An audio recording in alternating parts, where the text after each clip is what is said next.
Hey guys, welcome back to another episode of Daddy Issues. Our guest today has been on the podcast before. He has a great story. Talk about a comeback, man. He was an addict, heroin addict, and kind of any kind of drugs he can get his hands on. And he was really slipping, and he completely turned it around. This episode is inspiring. It's amazing to hear. I'm so happy for him. He has his daughter back. His ex and him are good. Everything right now is going good for him. So, man, take a listen to this episode. It is definitely worth a listen. I'm so proud of you, man. All right.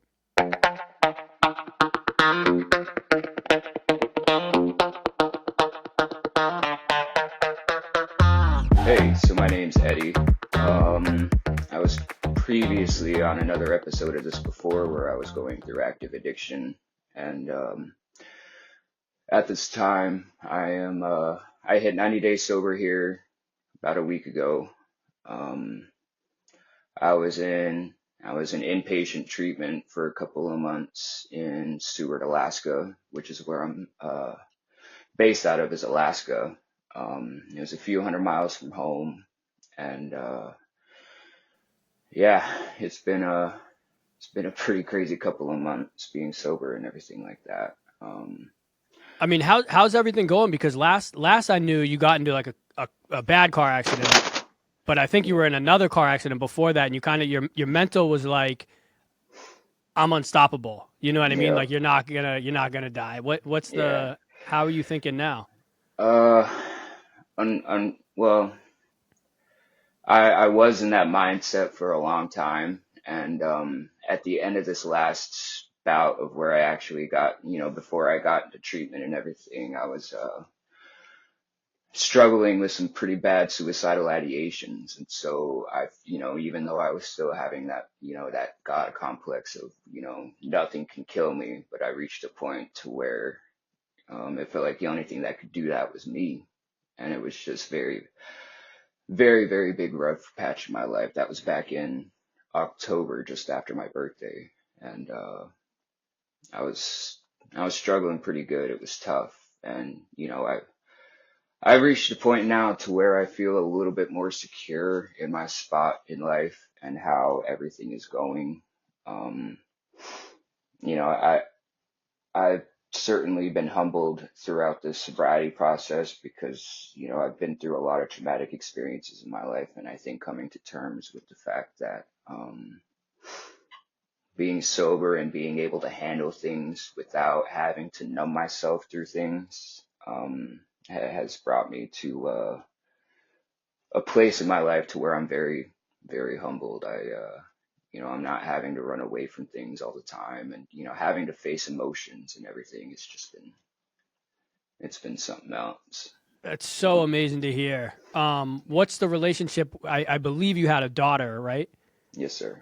What's the relationship with that? Are you able to talk with her and the baby Yep, mama and all that? yep. My child's mom, she has been very, very supportive throughout everything I've been doing. She knows I've been battling with addiction for a long time, and I was starting that, I was asking her for a lot of advice on what I should do. And she finally came to the point where, like, I thought I knew what was best for you over these last few years, and I've just had it all wrong. You need to do what you know is right. And I know that you're smart enough to know what's right. So anything that makes you happy is just something that you need to do, but just don't go get high. That was all she ever asked of me. And I've been doing pretty good so far. I was able to talk with my daughter while I was at inpatient treatment. Um, sorry, I need to take this out. But yeah, I was able to talk with my daughter and everything, have phone calls. There was a blackout period for the first 30 days where I was at in treatment. Um, and the treatment facility that I was at didn't allow, cell phones or hardly really any phone calls for my first 30 days of duration there. And not only that, but it was a 6 hour drive from where I was living to the treatment facility. So I wasn't able to actively see my daughter in person for my um, period of staying there. So And that's all voluntary, right? yes, Yeah, because I can only imagine. Obviously, that's another mental strength that you have to have is especially when you're away from your daughter, but you're 6 hours away, no phones or anything. You gotta. I'm staying. I yeah, got to do this. This is for me.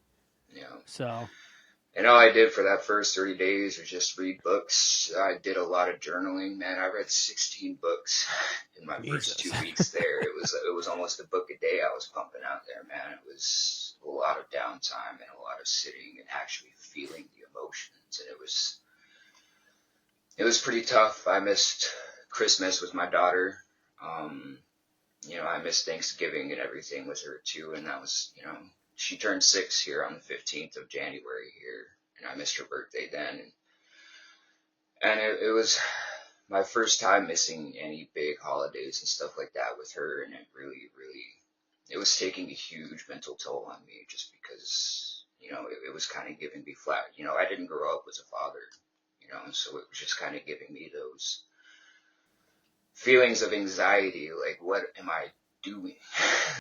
Well, but I'll tell you what, you missing that one, this 1 year of special events, you're giving her the rest of her life and your life because you were down a bad path. So it's like, that 1 year that you needed to sober up and get ready, you're going to give her the best next, till her life. So, Yeah, and it's been a pretty long couple of months. I've been sober since October, and so I left the treatment facility on December 28th, and I went home to Glen Allen where we originally recorded our original episode at, and it was I was there for a week, and then I came to a sober living facility where I'm currently at, and that whole week I was really, really battling with the idea of going and getting high just because, I was really bored. I didn't have a really good sober support system out there. I was just doing nothing but killing time. I had a vehicle, I had a little money, and I knew that if you know, all that sober time, all that time I took working on myself would have just went straight down the drain. So it was just very difficult for me. And, I was there for the whole week. I was with my daughter for the entire week as well too, and we had just such a good time together. And it was a surprise. She didn't know I was coming home, and so um, when she came over, I was staying at my mom's house for that week, and she thought she was just coming over to stay the night with her grandparents and stuff. And I got the whole thing on video, but they acted like that she had a late Christmas present. I was the Christmas present, and I came out and I had my phone. I recorded the whole thing, and she seen me and just jumped straight into my arms, and she started crying, and I almost started crying. It was just such an emotional and happy moment in our lives. yeah. You know, Dude, if there's nothing to keep you from doing, falling back in that hole, it's that right there, yeah, exactly. And I've been in active addiction since 2021, and these 90 days that I have underneath my belt is the most sobriety time that I've had, since 2021. And so I'm making a lot of good progress in my life and taking chances and opportunities that, um, active addiction never would have let me do. I've enrolled in college courses for the fall semester in 2025 for Kenai Peninsula Community College, where I'm going to do my general education for 2 years and get my associates. And I got approved for federal financial aid for that as well too. dude. So What a I'm just fucking change! This is yeah, it puts a smile to my face. Like, what a yeah, change, man! Oh my god, yeah, yeah. congratulations! Thank That's you. awesome. So yeah, so my stay at this residential facility, where I was actually opening up and talking about stuff that I never would have talked to with any of my friends that I was using with during active addiction and stuff. And I really opened myself up to these people, and they gave me a lot more confidence than, these people that I called my friends during active addiction. And they really, really, gave me pats on the back for, you know, thinking the way that I do, having the mindset that I do, and the logic and emphasis I put into detail and everything that I do in my life. And it was just very, not aside from getting off of drugs, it was very sobering mentally. Yeah. It kind of it reminded me of where I was putting myself throughout all these years and the people that I was surrounding myself with. I just let these people in active addiction just consistently hold me back from everything that I knew that I was capable of doing because they never gave me the confidence that I needed throughout my life. So it was just very, very eye opening to me. And it was just, it was my first ever treatment facility. So I wasn't sure what I was walking into. And,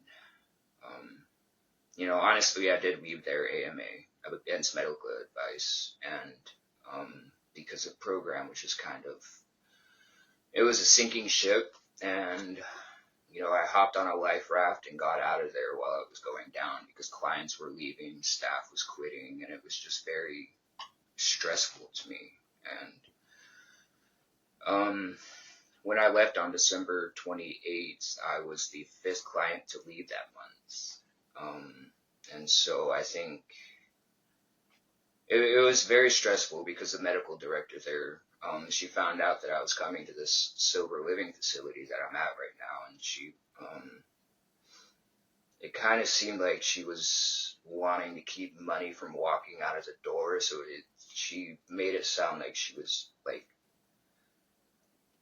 trying to keep me from coming here. Like she asked if they were expecting paperwork and stuff from the facility that I was at, and I was like, no. She's like, okay, because that wouldn't look very good on your behalf because you're leaving here against medical advice. And I was like,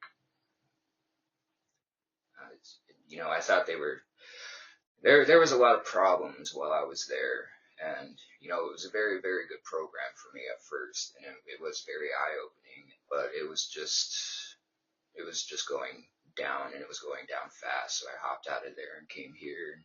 I have a job and stuff, and I'm doing really, really well. Yeah. Working. I'm working in a kitchen down the road. I started off as a dishwasher a week ago, and now they gave me a raise and kind of a promotion where I'm starting to learn how to cook the food and stuff that they have there. I've worked in restaurants a lot growing up throughout my late teens and early 20s, and so it's very, I haven't worked a job or minimum wage like I'm working right now. Right. How's It's your family? How's your mom taking it? She's good. She's been very supportive. That's So awesome. we're part of this, since I got sober and everything, she's been trying to help me out with stuff and getting involved with the native corporation that we have going on here. Her and my grandma gifted me shares in something that we have called L Stock, and it makes me a participant in the native corporation that they have here. So I have all these benefits and jobs that are now available to me that I never would have had otherwise, and I can get scholarships and stuff for school and everything. Because I remember in the beginning you said you were living at your house, but your parents didn't know that you were doing drugs. They thought you were Yeah, sober. What was they've the step? Like, were you they like, I gotta go check myself in or what? yeah, that was about what happened. So they had a sneaking suspicion that I was using, but they couldn't confirm it until there was one day where I missed like 3 days of work. I didn't leave my house. They were calling to check up on me, and um, I wasn't taking any phone calls. So I just texted them. I said I'm not feeling good, and just left it at that. So they just Yeah. left me alone. And uh, there was a few nights there where I was going through some pretty severe withdrawals, but I would go out and get something that would make me feel better for a day or two, and then one night I just got tired of it.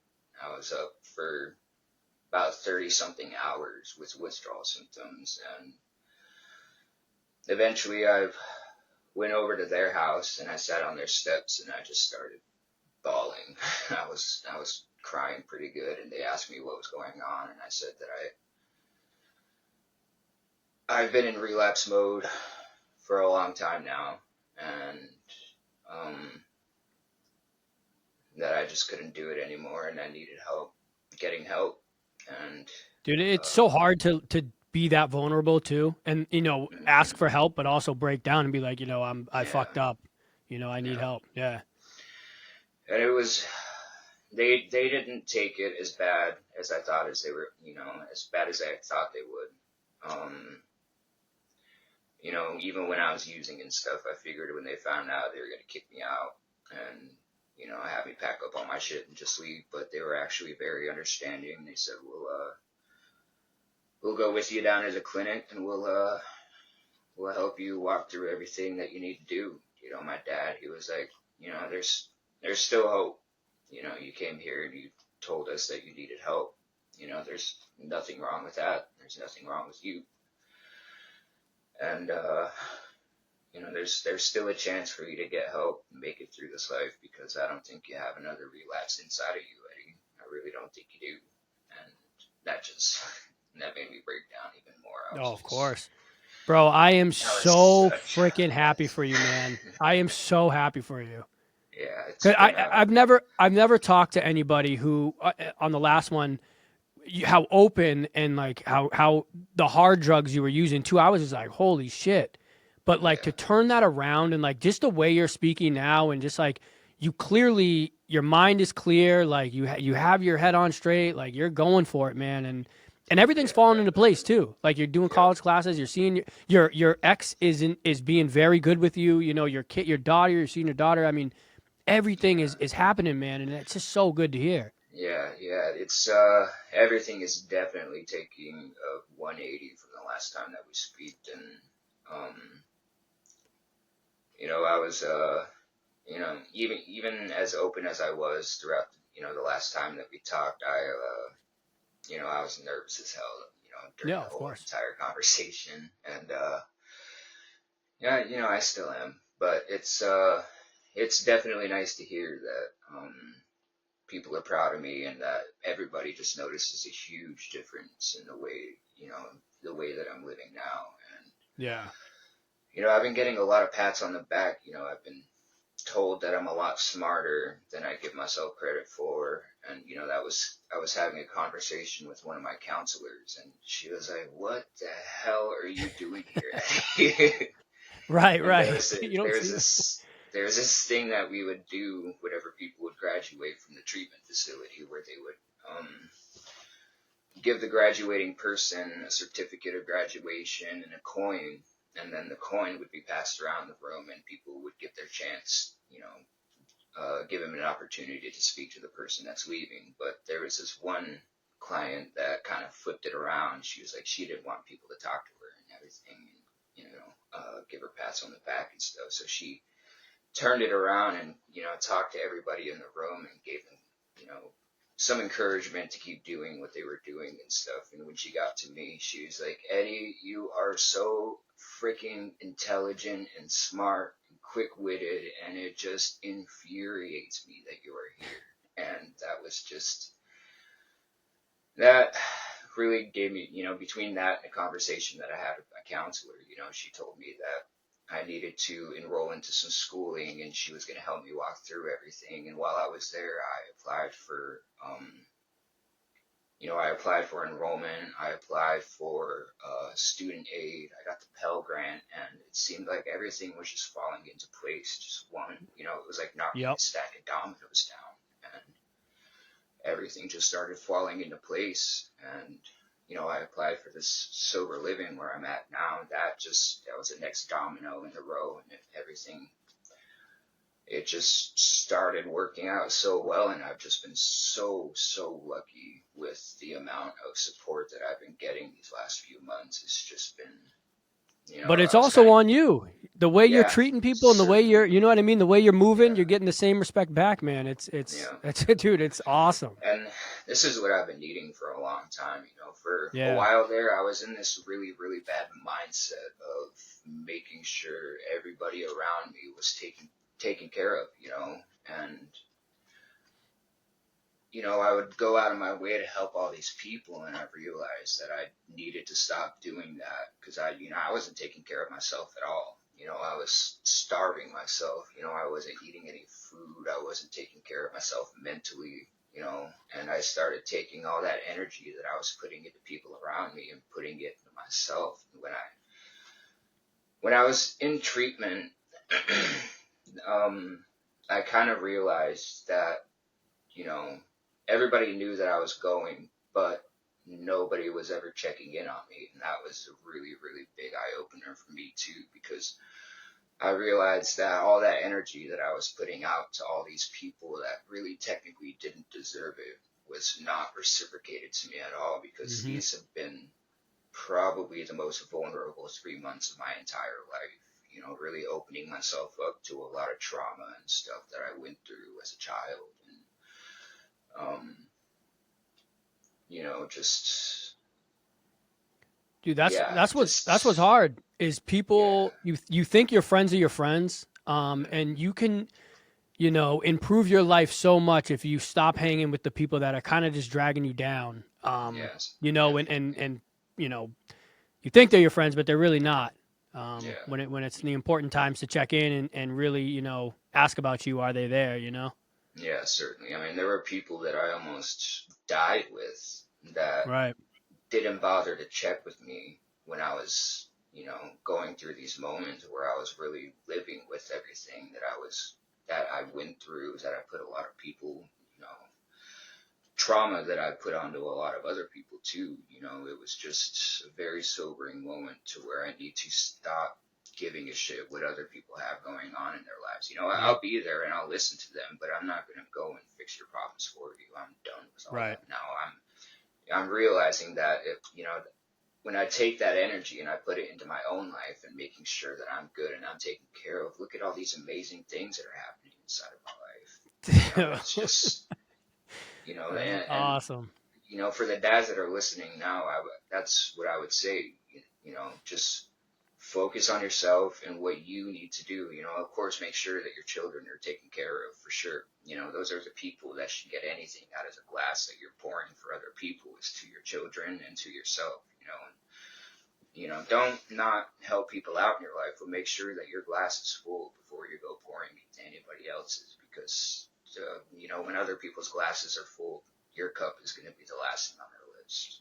You know, and to certainly, these things that you're scared to do and you're scared to fail, you're gonna fail even if you don't do it. Um,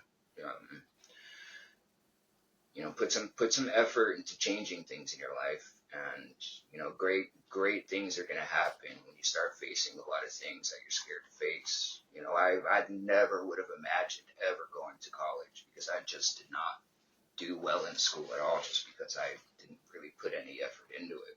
And um but I yeah, it's going to be difficult for me to be doing all this college stuff, but the thing is that I know that I'm perfectly capable of doing all this stuff. It's Oh yeah. just I need to not get lazy, and Hmm. I need to make an active effort into doing And the and you're best gonna I hit some can hard in times everything too. I do. Oh yeah, certainly. And So yeah, just I keep your head think, up. yeah, I mean, nothing is going to be harder than what I just went through the last three Right. months. I was, the whole reason I was getting high anyways was because I didn't want to face all of these things that I was running away from. And I thought, what if I don't survive? What if I face all this stuff and it comes back to me tenfold and I end up doing something that I'll regret, and, Right. making a permanent solution to it, what do they say? A permanent solution to a temporary problem. When I Hmm. was battling all these suicidal ideations and stuff, um, I would rather have done that, try to kill myself, than face all these things that I was going through. And that's what I was, when I was going through all these car accidents and stuff. That's basically what I was doing. I was too much of a coward to straight up kill myself, so I was putting myself in all these positions where I was handing my life to the universe, Right. If it and happens, it putting happens. exactly. Yeah. And I'm kind of done with all that now. Um,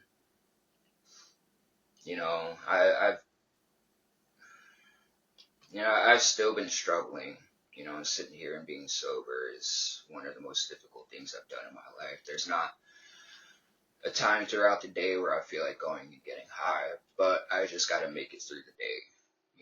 If there's one thing is just put it off until tomorrow. Yeah, If I dude, still you're feel going to like be leaving struggling with tomorrow, it it's whatever. forever.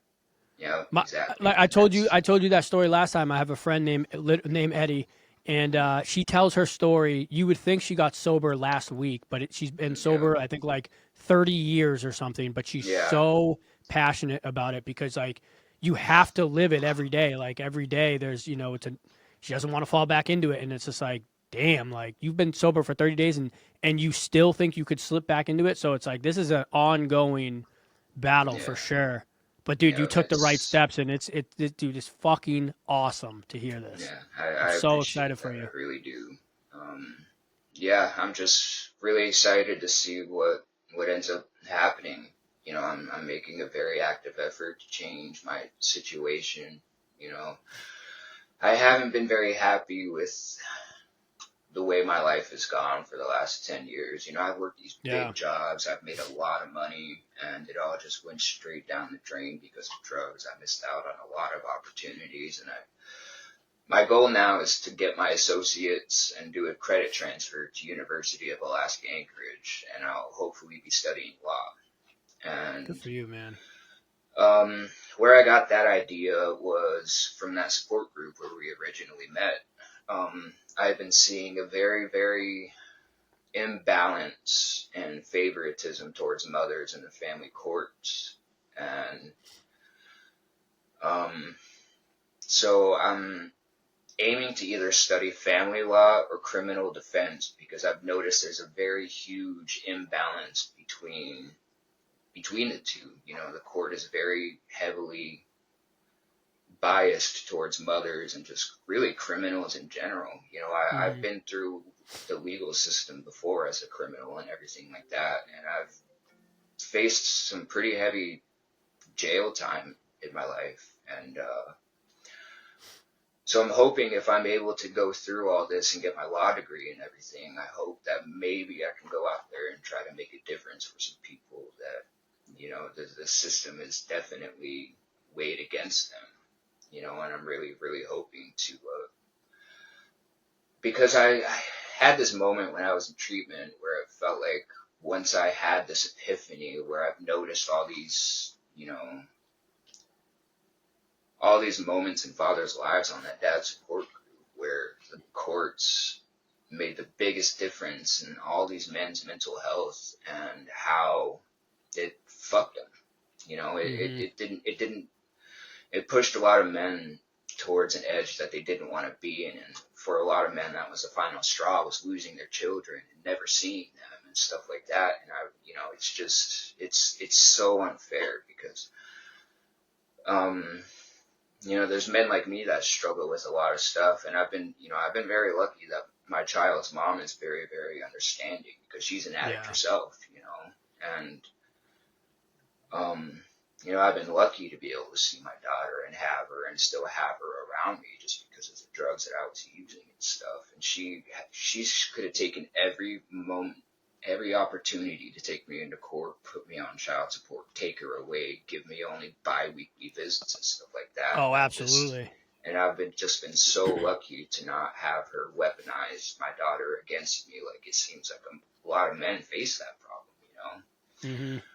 And when I had that epiphany, I was like, there needs to be somebody out here that really gives a shit about these men that, they've been pushed to a lot of places where I've been at, and somebody needs to help them in one way or another. Whether I'm, you know, I feel like somebody needs to go out there and help these guys out because it's not fair, man. It really is not fair. Dude, well, we'll And definitely have to check in a couple months, in a year, where just to see where you're at, man. I mean, certainly, it is freaking awesome to hear this. yeah, no, I really appreciate it. Yeah, it's been a real wild couple of months, and I really felt like I left everybody on a cliffhanger with that last episode. It started diving Yeah. into my family and where I grew up and everything. It was cut off, but unfortunately, I don't think I have time for all that right now. So we'll definitely have to do another episode here in a few months or something. Dude, I would love to keep just checking in and seeing where you're at, man. It's just unbelievable your mindset and where you are now, applying for college or getting into college and all that stuff. It's like to where you were, like you were yeah. sitting there saying, "After this, I'm gonna go do math or something." You like shoot up. It's like, holy shit, dude! Yeah, yeah. Oh my god, so happy for you. Yeah, I was a real big mess back then, and I was not fooling everybody else, but I was fooling myself into thinking that that was a sustainable thing that I was going to be Right? doing. Was I got off that podcast and I went and got high. Yeah. That was just so it's so grimy, such a bad lifestyle. Of course, but nobody can sit there and tell you. I mean, everybody can sit there and tell you to stop and do whatever all day long, but it Hmm. takes you to be like, I really need to change my life, or else nothing's going to Yeah, happen. You know what I mean? So and it yeah, took and you did it. yeah. And I couldn't help but laugh the last time we talked because you were really pushing me to get sober, and I got off. I Yeah. was like, yeah, like that's gonna happen. Right. But yeah, I hit such a low point like a month later. I was really struggling with. I really almost did try to kill myself, and I just kept hoping that every batch of fentanyl, the next one was going to be stronger. This is going to be it. Hopefully, Right. this will be the one. And I was laying in bed one night with the shivers, puking, and just feeling sorry for myself. And I really got close to doing it, and I stopped for a moment, and I was like, these drugs are what's pushing me to be like this. Yep. This is that's it. That's the hard truth, and that was the very first hard truth, and the one that started everything. Right. And coming to that realization. As much as I do want to go get high and I do love drugs and I love numbing myself, I just know that's a very childish way of going about life. Yeah. That's you know I've I've I've really been selfish with myself and my personality and the kind of human being I am just because I was shoving myself away from the world because I thought of how unfair it was. But I kind of realize now that I was talking with one of my coworkers the other day, and he was talking about how he was a substance abuse counselor in a place called Sitka that's down in southeast Alaska, and he was a substance abuse counselor for 10 years, and he resigned one day because a woman came into the facility one day and was just cussing everybody up and down during group, and he was like, God, I have her on a one-on-one next. And then she cussed him up and down in the room and everything, called him a fraud because he had never struggled with alcohol or substance abuse Right. issues. And he said that was his epiphany. It was because he felt like a fraud, and he felt like that he was not in a position to be telling addicts how to live their life. And I was like, man. So we were talking about that one day, and he was like, just don't hold yourself back and tell your story. Go into these meetings and tell anybody you can about your life because you never know what telling your story to somebody, how big of an impact that will be for somebody. Hmm. That could be the biggest difference between them and getting sober or going out and getting high. And the day after him and I had that conversation was the day that I messaged you. And I was like, if you're available to talk, I'd like to do another episode. And that's kind of what Yeah. I was hoping to do was to, just reach out to those other fathers out there that are struggling with it doesn't even have to be substance abuse issues. It can be just struggling with their self-worth. Hmm. I know a lot of men do tend to get down on themselves because they feel like they're not doing enough in their lives. But just being present and you know, um, just being present in your children's lives and them knowing that you love them. Sometimes that's all they really need. Oh Children are yeah. very, very simple creatures. Yep. For sometimes when they're really young. They just But want I you know there. that. Exactly. Yep. And if you were to just not show up one day, that would break their heart a lot more than seeing you every other weekend. It's Yeah. just, it's, life is complicated sometimes, and there's no way to make it uncomplicated. and it's just the way it's gonna be. Your whole life. It's everybody's first time living. Mm-hmm. It's only as easy as you make it. It's very easy to go out and get high and numb yourself and run away from all your problems or just shut yourself out from the world. But it's harder to go out and apply yourself to a lot of things that you got a chance at failing at, but you're gonna fail if you don't do it regardless. Right. That's just the reality of the situation. So, I really hope everybody keeps their heads up. I've struggled a lot, and my whole life has been nothing but struggle. I've been in survival mode for most of my 30 years of living, and I grew up real poor. I didn't have a lot of money, and at one point I did have a lot of money. I had 15 grand in my bank account there for a little while that I was real proud of. But once I started getting high, it was gone within months. Oh yeah. Yeah. So I've been on, I've reached points in life where I've been just living it up, and I was sober at the time, but I was sober for 5 years. I had a lot of money, and 4 years of sobriety, I have nothing. And I'm starting out from the bottom all over again just because of all that. And that's the hardest. But like you're fighting your way up there, with nothing. But it's once you get there, it feels good. Yeah, certainly. Yeah, it's not been easy, and I know it's not going to be easy for the rest of this time. But just the fact that I realize that now does make it just a tad bit easier. If everything in life were to come easy, it's just that much easy to get rid of it.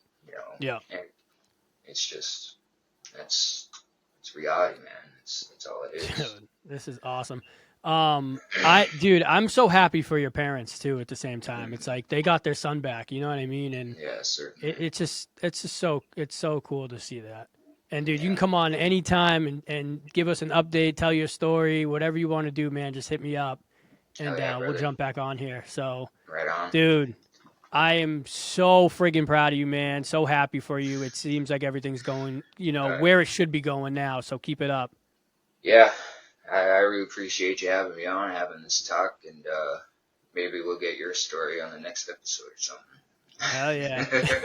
Me down, you can hold me down. You can hold me down. You can hold me down.